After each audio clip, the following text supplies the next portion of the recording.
এই জান পাখি, আমার জন্য এক কাপ কফি বানাও। আমি লিসেনিং এর ক্লাসটা নিয়ে নিচ্ছি। মাথা খুবই গরম। ঠিক আছে, মাথা খুবই গরম, কারণ সকাল সকাল উঠে যেসব মেসেজ আমি দেখতেছি যে আমার স্টুডেন্টসরা, আমার যারা ফলোয়ার্সরা, তারা আসলে এমসিকিউতে আসলে ধরা খাচ্ছে। এমসিকিউতে ধরা খাওয়াটা আসলে স্বাভাবিক। আর এখন তো আসলে এমসিকিউটা একদম আতঙ্কের নাম, কারণ কি এমসিকিউ টাইপের কোয়েশ্চেনটা এখন এক্সামে 25, 26, 27টা 28টা এরকম আসতেছে। তো বুঝতেই পারছেন যে লিসেনিং এমসিকিউ বা রিডিং এমসিকিউ কতটা গুরুত্বপূর্ণ। সো এমসিকিউ এর ক্লাসগুলো আজকে নিব, একদম সহজ করে দিব। ওকে। সো এমসিকিউ কিভাবে করতে হয়, কতটুকু আপনাকে ব্রেন খাটাইতে হবে, সেই বিষয়গুলো স্টেপ বাই স্টেপ আমি বলছি। তার আগে আমি একটা কথা বলি ভাই, আপনারা আসলে লাইফ নিয়ে একটু সিরিয়াস হন, ঠিক আছে? আমার কথাগুলো একটু শুনেন, এই কথাগুলো একদম বাজে কথা না, মানে একদম লাইফ থেকে নেওয়া কথা, বুঝছেন? কারণ বিষয়গুলো আমি শর্ট করব। বিষয়টা হচ্ছে যে আপনারা টাকা কামানোর মানে চিন্তা করেন, কারণ জীবন ভাই আপনি বন্ধু বান্ধব আত্মীয় স্বজন কাউরে কাছে পাবেন না। এখন আপনি, আপনার সময় এসেছে, আপনাকে ইনকাম করতে হবে। আর ইনকাম করা শিখতে হবে, এবং অনেক দূর যেতে হবে, অনেক বড় স্বপ্ন দেখতে হবে। আপনি ১০ তলায় ওঠার চিন্তা ভাবনা করলে আপনি অন্তত ৮ তলায় উঠতে পারবেন। ঠিক আছে? আর যদি চিন্তাই করেন যে আমি ৫ তলায় উঠবো, তাহলে আপনি ওই ৫ তলায় থাকবেন। ঠিক আছে? সো চিন্তা ভাবনা বড় করেন, ব্রডেন করেন, ওয়াইডেন করেন। ঠিক আছে? সো আমি বলবো যে আপনার আসলে মানে বাবা, মা, ভাই, বোন কত কষ্ট করেছে, আপনার জন্য করেছে। আর আপনার পেছনে অনেক স্যাক্রিফাইস করেছে। কিন্তু আপনি আর মাসুম বাচ্চা নেই। আপনি এখন বড় হয়েছেন, অ্যাডাল্ট হয়েছেন। তো আপনাকে ভালোবাসতো একটা নির্দিষ্ট পর্যায় পর্যন্ত, তারা ভালোবাসবে। সর্বোচ্চ তারা আপনাকে 25 বছর ভালোবাসবে। এরপরে তারা বাসবে না।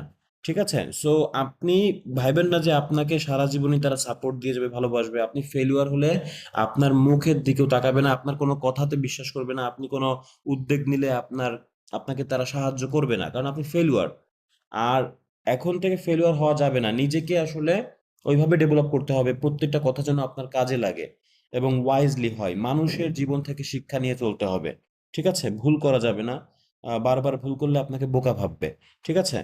তো সবাই সবাইকে আসলে চাপ দেয়। আপনার ফ্যামিলি প্রেশার আছে, আপনার যারা আসলে অনেকে ওয়াইফ আছেন যারা, তারা কিন্তু শ্বশুরবাড়ি থেকে চাপ পান।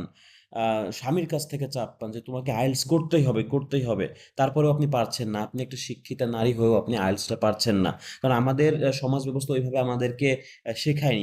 আমরা জানি যে ইংলিশ পড়েছি আমরা ঠিকই। কিন্তু আমরা রিডিং, রাইটিং, স্পিকিং, লিসেনিং ধরতে গেলে কিছুই না। ঠিক আছে? তো এই যে বিষয়গুলো, আমাদের সিস্টেমের অভাব, এখানে গ্যাপ কাটিয়ে আপনাকে উঠতে হবে। একটু ট্রিক্স ফলো করতে হবে, একটু কৌশল ফলো করলে কিন্তু আমরা সহজেই কাজগুলো করতে পারি। সো লিসেনিং এর এমসিকিউটা খুব গুরুত্ব সহকারে আপনারা করবেন, কারণ এখান থেকে অনেকগুলো কোয়েশ্চেন আসছে। ঠিক আছে? সো আগে শিখতে হবে আপনাকে এমসিকিউটা আসলে কি। সো আমি এমসিকিউ করার আগে কিছু টিপস এন্ড ট্রিক্স দিব, যেগুলো ফলো করে আপনারা এমসিকিউ তে একদম বাজিমাত করতে পারবেন। সো আমার ভিডিওটা সম্পূর্ণ দেখবেন। তারপরে আপনি আম নিজেই ফিল করতে পারবেন যে আপনি কত কিছু শিখেছেন, কত সহজ করে দিয়েছি আমি। ঠিক আছে? সো দেখেন, এই যে একটা প্যাসেজ, এটা আমরা সলভ করব, প্র্যাকটিক্যালি করব। ঠিক আছে? শুধু বলে দেব না, প্র্যাকটিক্যালি করব, আপনার সঙ্গে করব। দেখেন, তার আগে আমি দেখাচ্ছি যে এমসিকিউ এর কিছু টিপস আপনাকে জানতে হবে। সেটা কি? সেটা হলো, মানে ১ নাম্বার যেটা আছে সেটা কি? অপশন বাদ দিতে হবে। ঠিক আছে? অপশন বাদ দেওয়া শিখতে পারলে এমসিকিউ, মনে করেন যে আপনি গেম করতে পারলেন। অপশন বাদ দিবেন কিভাবে? এখানে ৩ টা অপশন থাকে। তো সাপোজ মনে করেন যে এইখানে দেখেন যে ১২ নাম্বার, যে what colour are the tour boards.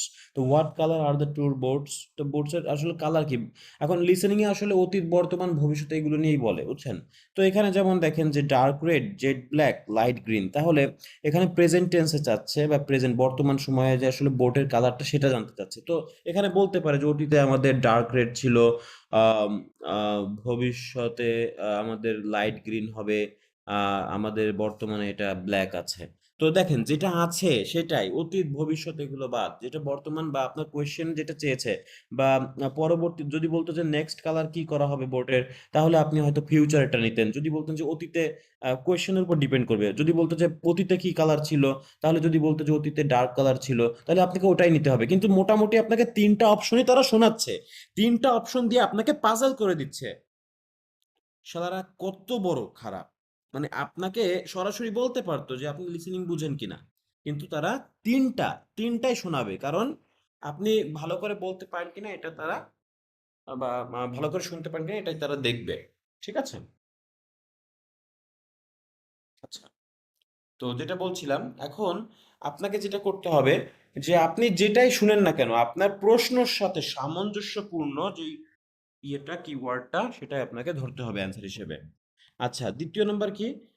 তো আমরা এভাবে অপশনগুলো বাদ দিতে পারি, ঠিক আছে? একটা দুইটা করে অপশন বাদ দিতে পারি। এরপরে কি আছে? Present, past, future. একটু আগে যেটা বললাম যে পাস্ট, প্রেজেন্ট, ফিউচার এর ভিতরে হচ্ছে আপনার পাস্ট, ফিউচার এগুলো বাদ দিয়ে বেশিরভাগই প্রেজেন্ট নিয়ে কথা বলে, যেটা আমি ৩ নম্বরে বলেছি। যে প্রেজেন্ট নিয়ে কথা বলবে। সো আপনাকে খেয়াল রাখতে হবে পাস্ট, ফিউচার কখন বলছে, কিভাবে বলছে। যদি এগুলো আপনার প্রশ্নে চায় তাহলে তো অবশ্যই দিতে হবে। কিন্তু বেশিরভাগই যেহেতু প্রেজেন্ট নিয়ে কথা বলে, তাহলে ৩ নাম্বারটা আপনি ফলো করেন যে প্রেজেন্ট নিয়ে বেশি কথা বলে। ঠিক আছে? তো তখন ওই প্রেজেন্টের তথ্যগুলো আপনাকে মাথায় রেখে ওইভাবে আ ইয়েগুলো বের করতে হবে বা অ্যান্সার গুলো চুজ করতে হবে। ঠিক আছে? এরপরে কি আছে যেমন দেখেন যে পাস্ট পাস্টে যদি বলতে হয় তাহলে তারা কি বলতো? যে ইউজড টু বলতো, ডিড ইন দ্য পাস্ট বা লাস্ট ইয়ার বা ওয়্যার এগুলো দিয়ে কিন্তু বলবে। এগুলো দিয়ে কথা বললে আপনি বুঝবেন যে এটা পাস্ট টেন্সে আছে। আচ্ছা, ফিউচার আপনি কখন বুঝবেন? যখন বলবে যে hopped, planned, are planning, next year, will expect, thought but, আমার চিন্তা করা হয়েছিল কিন্তু, মানে এই যে এই বিষয়গুলোর পরে কিন্তু ফিউচার রিলেটেড কথাবার্তা আসে। তো আমি বলবো যে প্রেজেন্ট নিয়ে আপনি বেশি কনসার্ন থাকেন, সবসময় বেশিরভাগই প্রেজেন্ট নিয়ে বলে। আর যদি কোয়েশ্চেনে পাস্ট বা ফিউচার চাই তাহলে সেটা আপনি ধরতে পারবেন।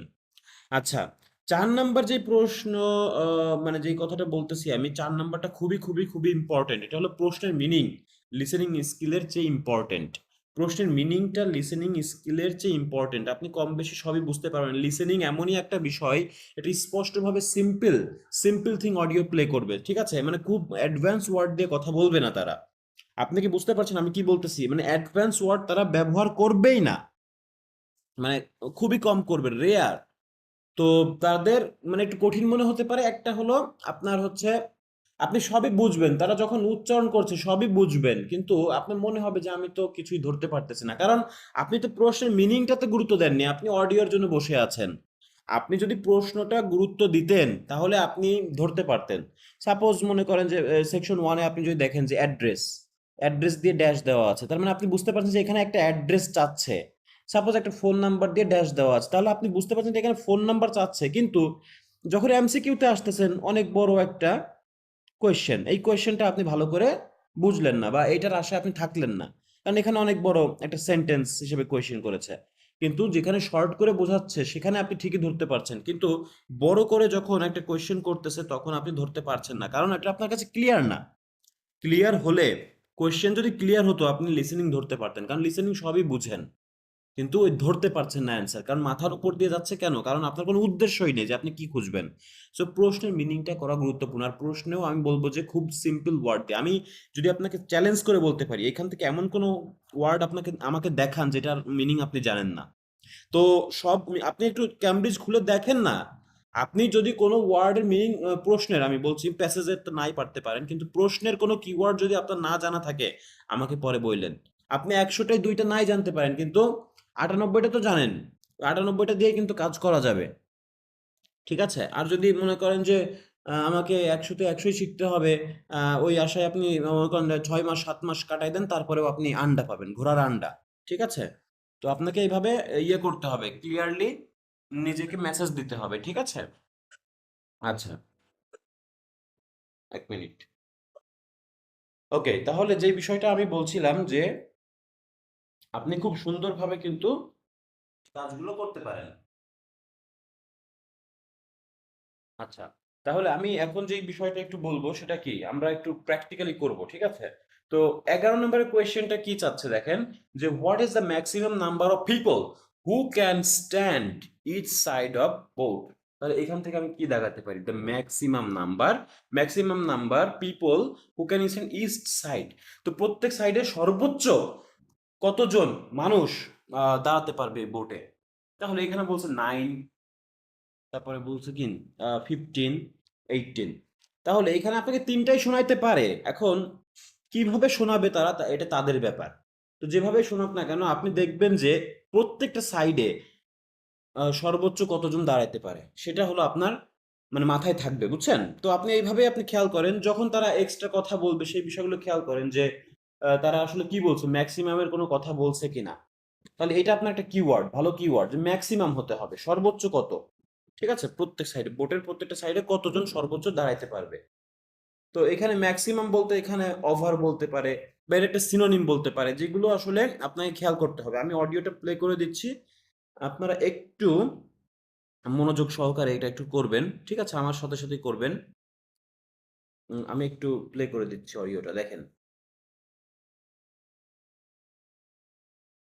Part 2.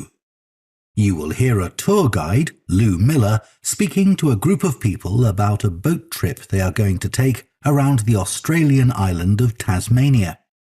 First, you have some time to look at questions 11 to 14. আচ্ছা, এই যে এই সময়টা দিচ্ছে, এই সময়ের ভেতরে আমি মনে করি যে আপনারা এটা পড়ে ফেলতে পারবেন, কারণ কিওয়ার্ডগুলো দাগিয়ে ফেলবেন, মানে ঝটপট হাইলাইট করে ফেলবেন, ঠিক আছে? তো এটা প্লে হচ্ছে, আমি ওয়েট করছি। আর অডিও কিন্তু একবারই প্লে হবে, সো আপনাকে মানে একটু সতর্ক থাকতে হবে সবসময়। দেখেন, এনাফ টাইম দেয়, বুঝছেন? এনাফ টাইম, আপনি প্রশ্নগুলো বুঝবেন বেশিরভাগই, আর অপশনগুলো বেশি একটা দেখার দরকার নাই এখানে। Now listen carefully and answer questions 11 to 14. দেখেন দেখেন কিন্তু। So, hello everyone. My name's Lou Miller, and I'm going to be your tour guide today as we take this fantastic boat trip around the Tasmanian coast. Before we set off, I just want to tell you a few things about our journey. Our boats aren't huge, as you can see. We already have 3 staff members on board, and on top of that, we can transport a further 15 people, that's you, around the coastline. But please note, if there are more than 9 people on either side of the boat, we'll move some of you over. Otherwise, all 18 of us will end up in the sea. আচ্ছা, এখানে 15 বললো, 9 বললো, দেন হচ্ছে আমরা 18ও শুনলাম, কিন্তু কোনটা কিভাবে বলেছে দেখেন। আপনারা অ্যান্সার কি ধরতে পেরেছেন কিনা আমি জানি না, বাট আশা করি ধরতে পেরেছেন। দেখেন, এখানে বললো যে আমাদের 3 স্টাফ মেম্বার আছে, 3 জন স্টাফ মেম্বার আছে, সো আমরা একটা ইসে দাঁড়িয়ে আছি এখানে। 15 পিপল আমরা কি করতে পারি, ট্রান্সপোর্ট করতে পারি। কিন্তু আমার তো এটা প্রশ্ন ছিল না কতজনকে ট্রান্সফার করতে পারে, আমার দরকার ছিল যে প্রত্যেকটা সাইডে কতজন দাঁড়াতে পারে। তো এটার অ্যান্সার আমরা পাইনি। পরবর্তী যেটা বলেছে বাট, বাটের পরে কিন্তু অ্যান্সার হয়। আমি একটা কথা বলে থাকি, আপনারা একটু এটা নোট করে রাখবেন যে বাটের পরে কিন্তু উত্তর দেয়। সো এমসিকিউতে বাটের পরে অ্যান্সার আসে, আমি এটা আপনাকে এক্সট্রা তথ্য দিলাম। সো বাটের পরে যেটা বললো যে if there are more than 9 people either side, তো আইদার সাইড মানে কি, ইস্ট সাইড বা প্রত্যেকটা সাইডে, তাহলে এটা আমরা কি হয়ে যাব, ওভার হয়ে যাবে। তো ওভার হয়ে যাওয়া মানে কি, ম্যাক্সিমাম। তো ম্যাক্সিমাম আমরা ধরতে পারি এখানে 9 পিপল, কারণ 9 এর বেশি হয়ে গেলে ওভার হয়ে যাবে। এরপরে কি আছে যে আদারওয়াইজ 18 উইল, মানে 18 of us will end of the sea, অর্থাৎ আমরা কি হয়ে যাব। এখানে একটা কথা বলেছিল যে আমরা 18 জন মানুষ আমরা কিন্তু ডুবে যেতে পারি, ঠিক আছে? তার মানে দেখেন 18 শোনালো, 15ও শোনালো, 9 এর কথা যেটা বললো সেটা ওভার হয়ে যাচ্ছে। তো যেই কথাটা আমরা আগে থেকেই জানি যে আমার দরকার কত ছিল, ইস্ট সাইডে 9 হবে, কারণ 9 এর বেশি হলে ওভার হয়ে যাচ্ছে। তো আমি কি দিব, অ্যান্সার অবশ্যই 9 দিব, তাই না? So what are the maximum number of people, আমার উত্তর হচ্ছে 9। ক্লিয়ার? তো এই যে একটা পয়েন্টস আপনার যুক্ত হলো, এক এক পয়েন্টের জন্য কিন্তু হাফ আপ ব্যান্ড বেড়ে যেতে পারে, ঠিক আছে? একটা ব্যান্ড বেড়ে যেতে পারে। সো দেখেন 12 নাম্বারটা দেখেন, what colour are the tour boats, tour boats. Okay, so দেখেন হোয়াট কালার, কালারটা কি, ডার্ক রেড, জেড ব্ল্যাক, না লাইট গ্রিন। সো এটা কি হতে পারে দেখেন। তাহলে যে আমি যেটা বলেছি যে যেহেতু 3টা আছে, তো এভাবে বলতে পারে তারা, আগ পিছ করে বলতে পারে, এই বিষয়গুলো খেয়াল রাখবেন, ঠিক আছে? দেখেন, আমি প্লে করে দিচ্ছি। We've recently upgraded all our boats. They used to be jet black, but our new ones now have these comfortable dark red seats and a light green exterior in order to stand out from others and help promote our company. This gives our boats a rather আচ্ছা, তাহলে এটা যদি না বুঝতে পারেন একটু আবার ব্যাকে দিয়ে শুনবেন, আমার রিকোয়েস্ট, আপনি নিজেই বের করেন এটা, ঠিক আছে? তো দেখেন এখানে আমি তারপরে অ্যান্সারটা বলে দিচ্ছি। এখানে যেটা আমরা শুনতে পেলাম সেটা কি রিসেন্টলি আমরা আপডেট করেছি অল আওয়ার বোর্ডস, আমরা সবকিছু এটা আপডেট করেছি রিসেন্টলি, সম্প্রতি। কিন্তু they use to be jet black. Use to be মানে কি, এই যে আমি বলেছিলাম যে এই কথাগুলো বললে পাস্ট টেন্সে, তো জেড ব্ল্যাকটা তাদের অতীতে ছিল। বাট আওয়ার নিউ ওয়ান, যে বাটের পর কিন্তু অ্যান্সার আসে, ঠিক আছে? But new ones now have this comfortable dark red seats. সিটগুলো dark red and light green হচ্ছে এক্সটেরিয়র। তো আমার দরকার হলো ডার্ক রেড বলছে কিন্তু এটা সিটের কথা বলছে, কিন্তু কালারের কথা যেটা বললো যে লাইট গ্রিন হলো এক্সটেরিয়র, মানে বাহ্যিক অংশটা তাদের লাইট গ্রিন আছে এখন। তাহলে আমার তো সিটের দরকার না, আমার হলো বোটের দরকার। তাহলে বোটের কালারটা কি? এই ডার্ক রেডটা হলো সিটের কালার, বাট বোটের কালার হচ্ছে আমার লাইট গ্রিন, ঠিক আছে? তো আর জেড ব্ল্যাকটা আগে ছিল, এখন তাদের এটা লাইট গ্রিন, এক্সটেরিয়রটা লাইট গ্রিন, মানে বাহ্যিক অংশটা লাইট গ্রিন। তো দেখেন যে আমাদের কালারটা এখানে আমরা বুঝতেই পারছি। এখন আপনি বাদ দিতে পারেন এগুলো যদি এখন মানে আপনি যদি এক্সটেরিয়র না বুঝেন তাহলে কি দিবেন? আপনি জেড ব্ল্যাকের কথা তো ইউজ টু বি বলে শুনছেন, তাই না? তাহলে use to be, use to এগুলো কি পাস্ট টেন্সে না? এগুলো বাদ দিয়ে দেন। আপনার চাচ্ছে যে বর্তমানেরটা সেটা হলো লাইট গ্রিন নাও। তো বাট নাও এরকম কথা বলছে, আর সিটের কথা বলছিল ডার্ক রেড, তাহলে সিট বাদ আর ইউজ টু বি এটা বাদ, তাহলে আপনার অ্যান্সার কি লাইট গ্রিন। তো এইভাবেও আপনি বের করতে পারেন, বাদ দিয়েও বের করতে পারেন। আচ্ছা, 13 নম্বরটা দেখেন যে which lunch box is suitable for someone who doesn't it meet or fish. তাহলে এখানে মেন কথাটা কি বলেন তো? এখানে মিট আর ফিশটা যারা খায় না, ঠিক আছে? মিট আর ফিশ যারা, মিট আর ফিশটা কি যারা খায় না, সেটা কি একটু আমরা দেখি যে তাহলে এই মিট অ্যান্ড ফিশ হচ্ছে আপনার কিওয়ার্ড। সো সুইটেবল বলছে, কোন লাঞ্চ বক্সটা এখানে সুইটেবল? যারা আসলে মিট অ্যান্ড ফিশ খায় না, তার মানে এমন কোন লাঞ্চ বক্স থাকতে হবে যেটার ভিতরে মিট আর ফিশ নেই। অর্থাৎ এখানে ভেজিটেরিয়ান হতে পারে, ঠিক আছে? ভেজিটেরিয়ান হতে পারে, মিট আর ফিশের কোনো কথাই যেন না থাকে। একটাই হয়তো মিট আছে ফিশ নাই, আবার একটাই ফিশ আছে মিট নাই কিন্তু অন্য কিছু, তো কোনো কিছুই থাকা যাবে না, মিট অর ফিশ বলছে, ঠিক আছে? যেকোনো একটা থাকলেই হবে না। তো এমন কোন লাঞ্চ বক্স আপনাকে চুজ করতে হবে যেটাতে আপনার মাংস নেই, মাছও নেই। তাহলে এইভাবে কিন্তু তারা একটু অন্যভাবে কথা বলতে পারে, ঠিক আছে? যেমন লাঞ্চ বক্স ওয়ানের আইটেমগুলো বলবে। এখন অনেক খাবারের নাম বলতে পারে, যেই এই নলেজটা আপনাকে রাখতে হবে। সেই খাবারের নামের সঙ্গে এটা কি ভেজিটেরিয়ান যাচ্ছে নাকি আমার মিট অ্যান্ড ফিশের সঙ্গে যাচ্ছে? তাহলে এটাকে আমি একটু বুঝিয়ে দিই। আহ, এটা হলো আপনার 1 2 3 এই ৩টা বক্স নিয়ে তারা কথা বলবে। ঠিক আছে? দেখেন, আপনারা একটু খেয়াল করবেন। The unique appearance, don't you think? We offer you a free lunchbox during the trip, and we have 3 types. Lunchbox 1 contains ham and tomato sandwiches. Lunchbox 2 contains a cheddar cheese roll. And Lunchbox 3 is salad based and also contains eggs and tuna. All আচ্ছা, এখানে ৩টা lunch বক্সের কথা আমরা শুনতে পেলাম। আপনারা যদি না শুনতে পারেন আবার একটু ব্যাকে দিয়ে শুনবেন। নিজে থেকে একটু একবার দেওয়ার চেষ্টা করেন। ঠিক আছে? আর আমাকে না বলেই কমেন্টস করে ফেলেন। ঠিক আছে? বা কারোরটা দেখবেন না। আপনি কমেন্টস করে ফেলবেন। কমেন্টস করে ফেলেন যে আপনি কি শুনতে পেয়েছেন। ঠিক আছে? আর নিজের উপর একটা কনফিডেন্স থাকবে। ঠিক আছে? ভুল হয় হোক। আপনি ভুলটাই কমেন্টস করেন। সমস্যা নাই। আমি ব্যাখ্যা করে দিচ্ছি। এখন দেখেন এইখানে আসলে কি আমি একটু মাঝখানে বলবো যে আপনারা আমার ভিডিও যদি রেগুলার পেতে চান অবশ্যই আপনাদের সমস্যাগুলো আমাকে শেয়ার করবেন, কোন টপিকস নিয়ে বানালে ভালো হয়, এবং আমার ফেসবুক পেজ এবং ইউটিউবের সঙ্গে সবসময় যুক্ত থাকবেন। আপনারা দেখবেন যে খুব সুন্দর একটা প্রিপারেশন নিয়ে বসতে পারছেন। আর যারা খুবই দুর্বল আমার সঙ্গে সরাসরি যোগাযোগ করতে পারেন। এখন দেখেন যে কথাটা আপনারা একটু শেয়ার করবেন, কমেন্টস করবেন, সাবস্ক্রাইব করবেন, এটাই আমি চাই আপনাদের কাছে, আর কিছু চাই না। দেখেন লাঞ্চ বক্স ওয়ানে যেটা বলছিল সেটা হলো হ্যাম এবং টমেটো স্যান্ডউইচ। হ্যাম মানে কি? ওই যে হ্যামবার্গার যেটা বলা হয়, আমরা শুনেছি না হ্যামবার্গার।